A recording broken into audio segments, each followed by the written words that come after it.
I finally got to go and see Michaela, and it was unbelievable. I've seen the documentary, I've read the books, they're top of the Progress 8 scores for the past few years. My manager got me the time off, travelled into London, and I got to actually speak to Kathrine Birbalsingh.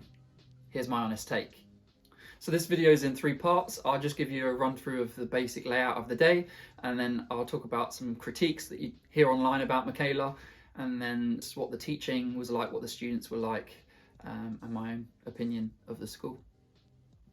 So the first part of the day, we went in to see a few lessons. We had 2 students, one year 9, one year 8, taking me and a group of us around. There were probably 3 of us in total. We went into lessons for a few minutes. I went into maths, I went into English, foreign languages, and we went straight to the back of the classroom, just stood and observed. And then after we left the classroom, we spoke to the students. They answered any questions that we had. So that took up most of the first part of the tour. And then we had family lunch, and we got to share lunch with them, which was great. We got to go out into the playground with some year 7s I was speaking to as they were playing ping pong, and other year groups were playing basketball, whatever they were doing. Then finally, the last part of the day was up to me. I could go into any lesson that I wanted. I was asked not to spend too long in the lesson, but I went to geography, science, the PSHE lesson, and after that I went home. So that was what happened in the day. You hear a lot online that these students must hate going to this school. They have to walk around the corridors silently, they can't express themselves, it's like a prison. You don't get that sense when you're in the classroom, and I'm looking at the students and they are engaged. They are interested in what they're learning about. There is passion in that room and it's infectious. And as a student, there was no signs whatsoever that they didn't want to be in that room. To say that this school is a prison, if you just have to step foot in that place and you instantly know that's just not true. It was the opposite of a prison. Yeah, there's boundaries, yeah, there's expectations, but that is allowing the students to really flourish, and the teachers as well. It definitely is not like a prison. Schools have a responsibility to students to get them the best grades and the best results, and to say that this school are doing all that they need just to get them to pass. Ultimately, schools are a results business, and whether you dislike what the current system is like, okay, that's a separate issue. What this school is doing is giving students from disadvantaged backgrounds and other contexts the best start in life. And if they're walking out with GCSE results like they are, then there's no doubt that they're doing a fantastic job. And whether you think it's an exam factory or not, what they're doing is incredible. The students are the opposite of unhappy. Every student I spoke to showed that awareness of enjoying being at the school. Now you could argue, oh, maybe they're trained to say that. Maybe that's not what they really feel. But you've got to take things on face value. If I ask the question to a student, how's your time at Michaela? And they say, it's amazing, I'm learning so much. You could look at that in 2 ways. Maybe they're lying, maybe they're not, but they didn't come across that way. And then when you step foot in the classroom, that is where the magic happens. Seeing the students engage with each other, engage with the teacher, it was absolutely magical. And being a teacher for 10 years, knowing how difficult it is to teach lessons, the level that they're at, where the synergy between the teacher and the student, it's amazing. And the opposite of students not enjoying themselves. A question that I see a lot online when it comes to Michaela is SEN students won't cope in that environment. That was even a question that got asked to Kathrine Birbalsingh while I was there by another person. And Kathrine was really clear, and I think it makes sense. Students with SEN, they want clear boundaries. They want expectations to be followed. They want to know what's coming next. And Michaela is literally the perfect version of that. The level of peace in the classroom, there's so much focus on the job of learning that there's no time for other factors to come to play that might disrupt the learning in a way that's going to really affect SEN students in a negative way. Yes, they are a group of students within school, but school is for everybody. And even if you don't have SEN, if you're in an environment that's chaotic, an environment that's disjointed, and the teacher is not teaching well, not because maybe the teacher is not skillful enough, but because just the culture of learning is not there, then that's going to affect everybody, not just SEN students. And what's great about Michaela is that they have a very clear style in terms of teaching. They know what makes good teaching. So when you go to English, and then you go to maths, and then you go to science, for SEN students, that consistency is vital. And just for students in general, it's vital to know what is coming. And they get that from all of their teachers because they're all getting top quality teaching and learning with the same routines, same structures. And that's got to help. The environment that I saw when I was in the school perfectly helps every student, especially SEN students. There was a lot of times where students were having to do certain things in silence. It is all in silence, a lot of it, but there was really magical moments where students were interacting with each other during the turn and talk, and they got to express themselves. Students were expected to engage in the lesson, to participate in the lesson. And there's that whole debate about what creativity is and how you can only have creativity under certain circumstances. Most of the time with the knowledge. If you don't have the knowledge, then you can't be creative. And so Michaela are giving the students the knowledge that they need to then think creatively. And I only got a snapshot of what a school day is like, or what the school year is like. And you could look at that one certain 10-minute segment and think, yeah, they're not being able to have group work. They're not having discussions, and they weren't doing practical. I can say, true, that's one way you could look at it. But there was space for the students to engage with the teacher, with each other, and they were learning tons. And what is that going to do for their future ability to be creative in science, to be creative in maths, that I might not have seen on that particular day? What I loved about being in a Michaela lesson is that there's such a synergy between the teacher and the students. Sometimes in schools, and for me, in my own experience, when I'm teaching a class, I'm really passionate. I really want to get this content to them, to the students, but you don't get much back. And it feels like there's a disjoint between the teacher and the student. That is not the case with Michaela. If a teacher asks the students to do something, they're doing it with energy. They're doing it with passion, with excitement. And that was such a joy to watch. The teachers have such, well, I was in a maths lesson, and the students were asked to do things on mini whiteboards, and students were showing answers. When mistakes were being made, you could tell the teacher was not scared to say that is wrong. Also about the expectation of the class, that they could be better than what they were showing at that particular moment.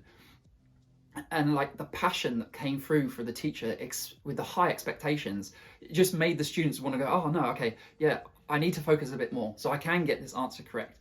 And just that passion, energy, synergy between the students and the teacher was amazing to see. Also, even though the lessons were really highly structured, there was a freedom there as well when things went different to how they expected. So when the teacher asked for all pens to go up, one student put up a green mini whiteboard pen, and the class started laughing because the student had the wrong pen. But it was just it wasn't like they were picking on the student, but it was you could see the culture in the room, and the teacher really kind of riffed off that moment, and it just made me think, oh, actually, no, these are all human beings in this room. We're not robots. Yes, we're being really highly efficient. Yes, we want to learn, but there is space to show the human element, and you can see the relationship between the teacher and the class was really positive. In terms of the practical way that the teaching was happening, the teacher was at the front of the class, all the students were facing the teacher, and the teacher was using a visualizer a lot of the time when modelling explanations. Students were 100% focused on what the teacher was doing, what the teacher was saying. The teacher was very clear in the expectations of what they wanted the class to do at any given moment, whether it's mini whiteboards, whether it's turning and talking to each other. Students knew those routines. You could tell that it had been really embedded well in that classroom, and then assuming all the other classrooms since the day one. And the level that they got to was incredible to see. The thing that really stood out to me most was the turning and talking. I've tried this with my own classes, but when I saw it happening at Michaela, as soon as the teacher asked the question and said, turn and talk, go, instantaneously, every student in the class turned around, having really quick conversations, 20 seconds max. And then as soon as the teacher gave the countdown to turn back, it was every student facing ready and attentive to learn again. I've tried turn and talk and it is not like that for me. It's not that sharp. That means that they can chuck in turn and talks more regularly, and I guess be more confident that there's not going to be much dead time between.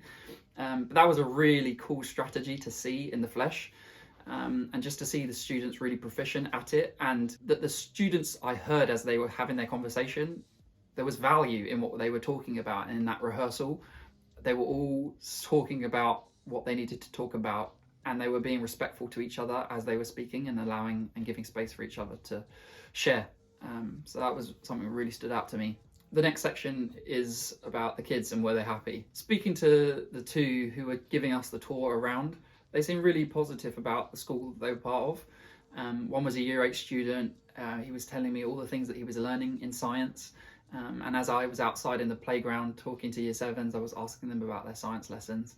And they really were saying, I'm learning so much in the school, and they were giving me some of the things that they'd learnt as well. And just speaking to the students, they were just genuine. You could see that they were really making an effort to make me feel they were thankful that I came to the school. I guess when you see young people so eloquent, it can kind of come across as a bit jarring, because you don't really see this level of proficiency in terms of interaction between an adult and a child. But it was so refreshing to see and to be part of those conversations, and at no stage did I feel like these students were unhappy. They were like any normal kid, just happy, yet had the culture in the school of that we're here to learn and we're here to grow and be the best people that we can be. And that was amazing to see. Family lunch, I'd read about it in the book. Topic of conversation was, imagine it's a snow day and you had the day off, what would you do on that snow day? And so the table I was with, probably about 6 or so other students, year 10s, talking about all of our opinions, and it was just really nice to share and understand what their ideal snow day would be. Then after that, they were told to prepare their appreciations, and they started to share, appreciate that Mr. Waite has come here today to be part of the school and for all the work that he's doing in his own school. So every single student appreciated me, which one was amazing that they were eloquently describing that. What was really interesting though was that for the whole segment, probably had 7-8 minutes, every student was saying the same appreciation. Obviously they were practicing it, but it did become a bit jarring after a while. I did think that they would break away from doing that task, but they didn't. One, which shows amazing discipline, that they've been told to do this, but they kept on going. But it was the only thing from the whole experience that was especially jarring to me, that they, for the 7 minutes, every single student was saying exactly the same appreciation to me. I just thought there would be a bit more relaxed after they'd practiced, that we'd get to chat about how they find things outside of school or other topics. So that was my experience. And at the end of the visit, we finally got to see Kathrine. I didn't expect to actually see her and speak to her, but she took time out of her day to come and answer any questions that we had. I just wanted to thank her for all the time that she's put into making the school the way it is, and for the books she's done, the documentary, and then asked some other people, asked some other questions. She was really open, she was really honest, and it really speaks volumes that they don't want to hide what is happening in the school. If you want to go see that school, you can. And the fact that she came and spoke to us is not what I'd expect from a head teacher. Like, they're busy, they've got things to do, but she took the time out for us. And then after that, I got to go and explore the school. It was amazing to just walk around, go into a science classroom, go into a maths classroom, and go into a PSHE lesson. And it's the PSHE lesson that really surprised me, because they were talking about things that you're supposed to talk about in PSHE about how to be a good citizen, but the level of engagement, it wasn't like this bit part lesson or something on the side. They were just as focused about talking about how to be good citizens as they were about learning maths and learning science.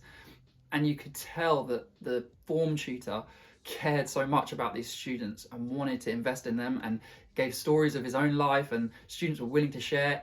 That was probably, even though I wanted to go there to see science, was the highlight of my day, to see students talking about how they could be better for their community, and be different to other schools, different to other students in other schools, because they're looking out for the needy, that they're looking out for their siblings, for their parents, and having conversations about how to be the best people. They're not just an exam factory. They're not an exam factory. They are a people betterment institution.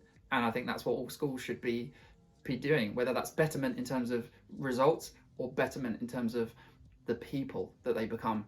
And so would I send my own child to Michaela? 100%. The school is safe. The school is producing amazing results, and the students are becoming better people. Like, what's better than that?